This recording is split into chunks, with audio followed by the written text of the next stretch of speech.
everyone. Today we are discussing about the harmful microorganism from the chapter Microorganism Class 8.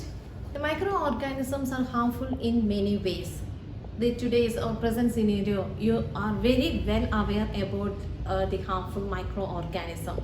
Now we are facing about a chronic disease COVID-19 caused by coronavirus. So we want to discuss more about the harmful organism, how it's affect our life, not only our life and also the other organisms. The sum of the microorganisms cause diseases in human beings, plants and animals. Such disease causing microorganisms are known as pathogens.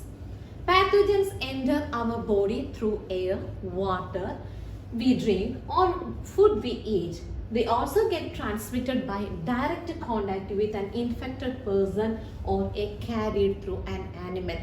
So that's why we are telling at this condition we should wear the mask and also we should keep a social distance for avoiding the transmission of diseases from the infected person to the healthy one. The microbial diseases that we can spread from an infected person to a healthy person through air, water, food or personal physical contact and are called communicable diseases. That means the diseases that will transfer through any medium or any carrier, that type of diseases are generally called communicable diseases. Examples of such diseases include cholera, common cold, chickenpox and tuberculosis. When a person suffering from common cold sneezes, defined droplets of moisture carrying the thousands of viruses are spread in the air. The viruses may enter the body of a healthy person while breathing. So the corona is one of the example for that. So if that infected person will sneeze it, that air having, that droplet having the thousands of viruses, it can easily spread through air. When a healthy person standing near to him without wearing mask, it will easily enter into his body. So it's a good chance for spreading this disease. So we are more conscious about using these preventive measures. We must use mask and also we should wash our hands thoroughly. There are some insects and animals which act as carriers of disease-causing microbes. Housefly is one such carrier. We are very familiar with the housefly and also the mosquito.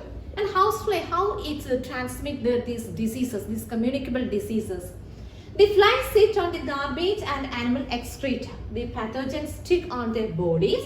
When these flies sit on the uncovered food item, these germs that is enter into that food stuff. Without knowing, when we take that food, surely this pathogen that is easily enter into our body and we will be sick. And how the mosquitoes that spread the diseases. Example, the female Anopheles mosquito. In this picture, you can easily identify the difference between the Anopheles mosquito and the Aedes mosquito. So, this Anopheles mosquito, it's a bigger in size than the Aedes skin. The female Anopheles mosquito which carries the parasite of malaria. But the female Aedes mosquito acts as a carrier of dengue virus. All mosquitoes breed in water, hence one should not let water collect anywhere in coolers, tires, flower pot, etc. By keeping the surroundings clean and dry, we can prevent the mosquito from breeding.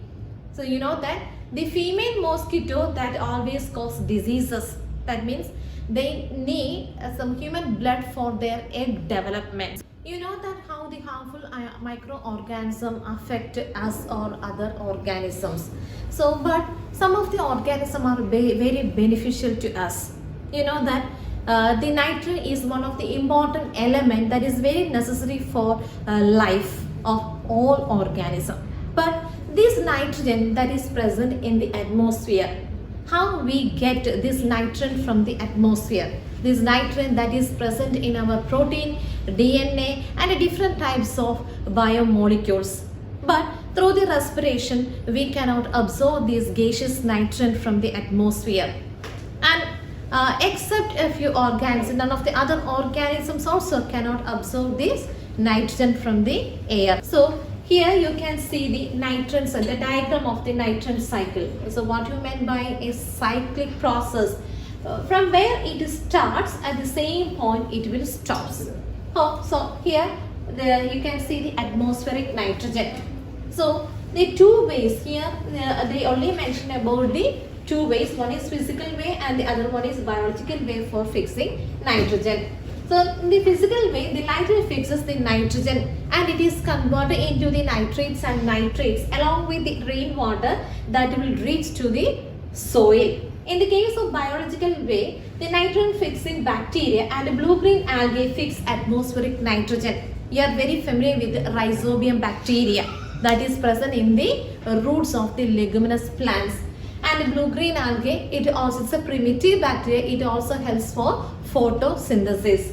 And then finally, it will convert this nitrogen into the nitrates and that will reach to the soil.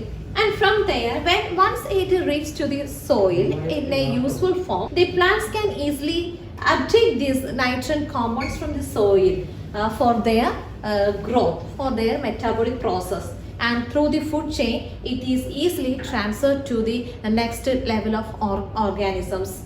And after their death or through their excreta, these nitrogen compounds again that is enter into the soil. So from here, these nitrogen compounds, some of the bacteria present in the soil that will break down these complex nitrogenous compounds into the simpler forms.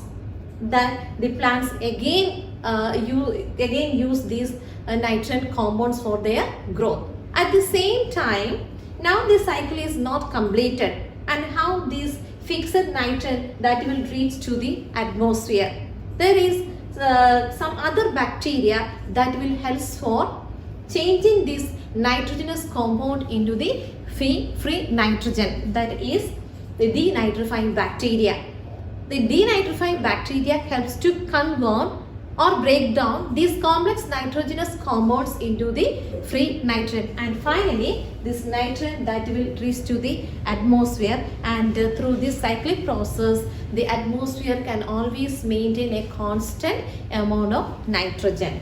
So here you can see the leguminous plants and also the roots of the leguminous plants. The roots are having some dark colored structure. This is known as root nodules. Inside that root nodules, the rhizobium bacteria is present. So the rhizobium bacteria are a symbiotic bacteria. It will only grow in the roots of the leguminous plants, and it will help for convert the nitrogen into the nitrates and the nitrates. So the nitrogen in the atmosphere is convert the nitrogen compounds in soil by nitrogen fixing bacteria and blue-green algae. The free bacteria and also the symbiotic bacteria that will help for nitrogen fixation. The nitrogen also convert the nitrogen compounds in the soil, and the nitrogen compounds in the soil used by the plants for synthesis of proteins and other compounds. Animals feeding on plants get these proteins and other compounds. When plants and animals die, bacteria and fungi in the soil convert the nitrogenous waste into the nitrogen compounds in the soil, and which are again used by the plants. Some other bacteria convert, that is denitrifying bacteria convert some nitrogen compounds in the soil to the nitrogen gas, which goes back to the atmosphere. Hence the nitrogen in the atmosphere almost remains constant.